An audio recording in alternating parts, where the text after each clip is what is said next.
right, as you can see, we're looking at the John Deere 216. This is the latest addition to my fleet. And the best thing about this one is I don't have to fix anything on it. A buddy of mine picked it up really cheap, and then we did a little bartering, and now it is mine. So as you can see that it's a 2016, no, it's a 1984 John Deere 216. That means 16 horsepower Kohler engine.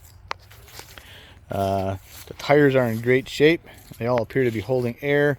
There is a missing lens on the headlights, but you know what? The headlights actually still work, so that's great. It's still got the tensioner here. Sometimes that's broken off or missing from these things. It does come with a 46-inch deck, and I just got done cutting in my backyard, and it worked really well. It has the standard mine went blank. Anyway, this thing is also missing too on many of them, so that's intact. The red knob's intact, although the image just shows the shift pattern is rubbed off. A variator, that's what this is called. I do believe the seat is not original, but whoever was riding this, I understand it might have been a woman who owned it before. And to me, the seat appears to be all the way back or near all the way back. Oh, I see there's a missing wing nut there, almost all the way back. But I don't know when they put this on if they could have put it on a little further back, because that's a little tight for me. But so we've got electric PTO, we've got the lights, we've got a relatively new fuel gauge, and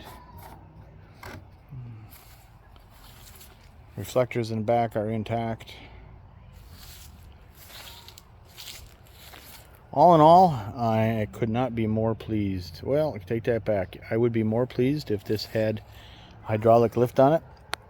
This has manual lift, but I have a fix for that, and that'll be for a different video. But let's take a quick look under the hood again.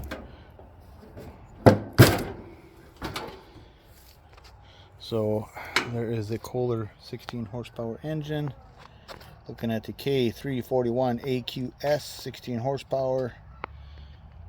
The old cast iron thing. We've got a lawn and tractor battery on it. This one has 300 cold cranking amps. When I first picked this up for my friend, I didn't want to start properly, and somebody wired the ground wire here. It actually goes over here to the engine, and that was not connected to the battery, and it was a different ground wire here that was grounded here to the frame. So sometimes it would start and sometimes it wouldn't, and I think it's because the rubber engine mounts on this weren't allowing the ground to go through here. So now it's grounded twice. So I see somebody used some kind of a rubber strap to try to keep the battery in place. That didn't work. So anyway, there we go. Enough about my John Deere 216. So it's good to keep these old guys.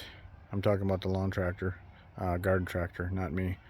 But good to keep these things running. They're a lot of fun and just tough as nails. All right, thanks for watching.